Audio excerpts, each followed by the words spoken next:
Exercise 6 है, उसमें प्रमेय है 6.1 और उस प्रमेय का नाम है थेल्स प्रमेय। कभी नाम से भी पूछा जाता है, थेल्स परिभाषित कीजिए थेल्स प्रमेय, या सिद्ध कीजिए थेल्स प्रमेय। इसका दूसरा नाम है आधारभूत समानुपातिकता प्रमेय। थेल्स प्रमेय भी आ जाए तो भी यही करना है, आधारभूत समानुपातिकता प्रमेय आ जाए तो भी हमें यही करना है।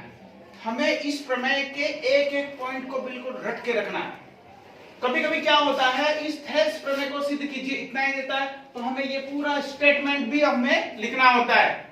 कभी कभी क्या होता है, इस स्टेटमेंट को देख के लिखा हुआ होता है, इससे अपन को पहचानना होता है कि कौन सी प्रमेय है।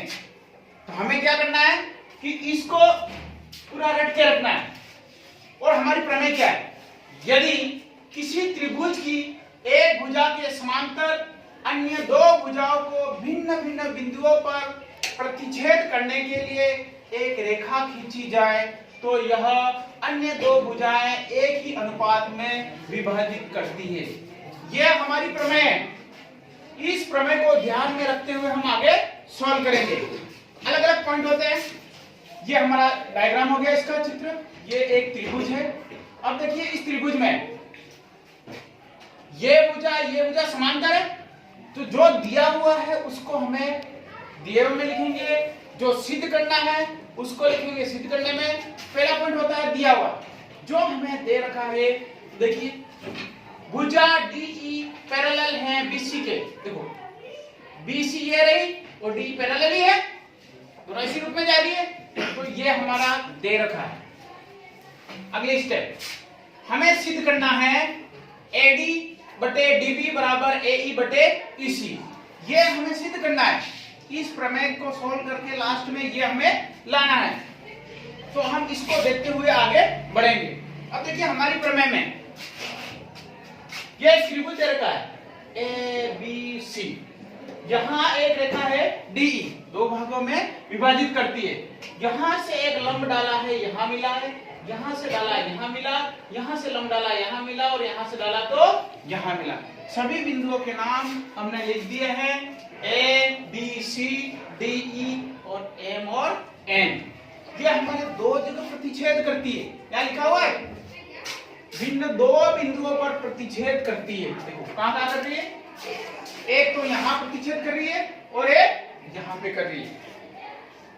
आगे हम देखते हैं रचना। रचना में क्या होता है, B को E व D को C से मिलाया। देखो B को मिलाया E से, ये मिलाया, और D को मिलाया C से, मिला दिया।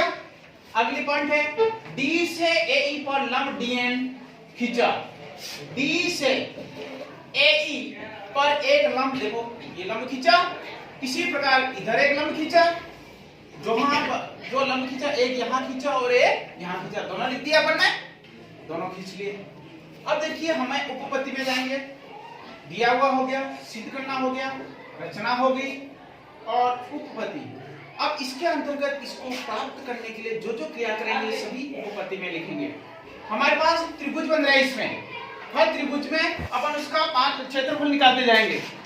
त्रिभुज का क्षेत्रफल ज्ञात करने का सूत्र होता है 1/2 आधार इंटू ऊंचाई। ये सूत्र लिखा है 1/2 आधार इंटू ऊंचाई। इस प्रमेय में कौन कौन से त्रिभुज उपयोग में आ रहे सभी लिखे हुए हैं, जैसे ADE, AD और E, ये वाला त्रिभुज ADE। इस त्रिभुज को ही देखेंगे, ये आधार हो गया, ये लंब हो गया, तो 1/2 आधार इंटू ऊंचाई, 1/2 आधार हो गया AD और लंब देखो यहां से लंब डाला था हमने DN, AD और EN, ये आधार हो गया और ये लंब हो गया। ये आधार हुआ तब ये लंब हो गया। तो हमारे पास इस वाले त्रिभुज में एक तो ये आ गया 1/2 AD इंटू EM, इसको रख दिया समीकरण A। दूसरा देखते हैं त्रिभुज DBE, D ये रहा, B ये रहा और E ये रहा। ये त्रिभुज हो गया।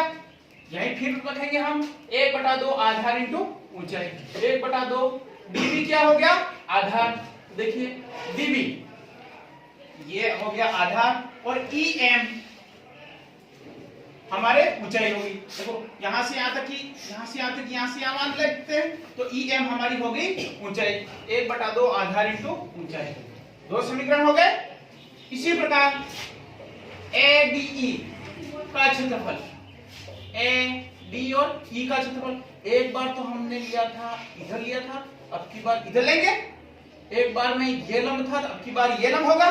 तो 1/2 AE इंटू DN, 1/2 AE ये रहा और DN ये रहा।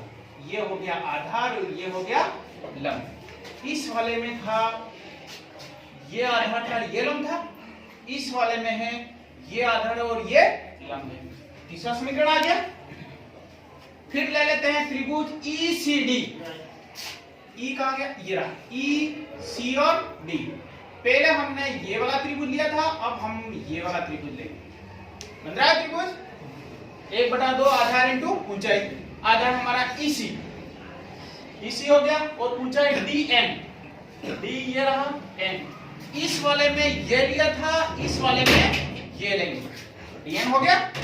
ये समीकरण नंबर 4 आ गया। चारों समीकरण से हम सिद्ध करेंगे प्रमेय को। समीकरण 1 और 2 का भाग लगा देते हैं। क्या किया? इसके बटे में ये रख दिया, त्रिभुज, इस त्रिभुज का क्षेत्रफल और इस त्रिभुज का क्षेत्रफल, 1/2 आधार इंटू ऊंचाई, जो आया था रख दिया और जो कटा 1/2 कट गया, ये भी ये कट गया, AD बटे DB बचा। ये अगला समीकरण हो गया 5। फिर करते हैं समीकरण 3 और 4 का भाग लगा देते हैं। तो लगाएंगे, 1/2 कट गया, ये से ये कट गया, बचा क्या? AE बटे EC। दोनों समीकरणों की तुलना करवा देंगे। एक ही आधार तथा एक ही समांतर रेखा के बीच बने त्रिभुज का क्षेत्रफल समान होता है। तो दोनों की तुलना करवा दी अपन ने। तो देखिए AE बटे EC बराबर AD बटे DB, इसको आगे रख दिया। जो हमें प्राप्त करना था वही प्राप्त हो गया, जो सिद्ध करना था। तो हमारे प्रमेय में जो सिद्ध करना था हमें प्राप्त हो गया। जैसे इसको पता लगाने के लिए, जैसे यहाँ पर एक 90 डिग्री का कोण बन रहा है और ये एक त्रिभुज बन रहा है। त्रिभुज BDE में लंब EM है और ADEC में लंब DN है।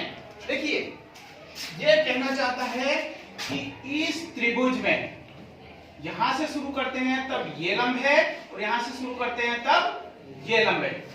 यही यहां हम प्राप्त करना चाहते हैं। जो हमें सिद्ध करना था वो हमें प्राप्त हो गया। इस प्रमेय में आपको सब चीजें रट के रखनी है। हेल्स प्रमेय क्या होती है? तो सिद्ध करने के लिए क्या पूरा रखना है।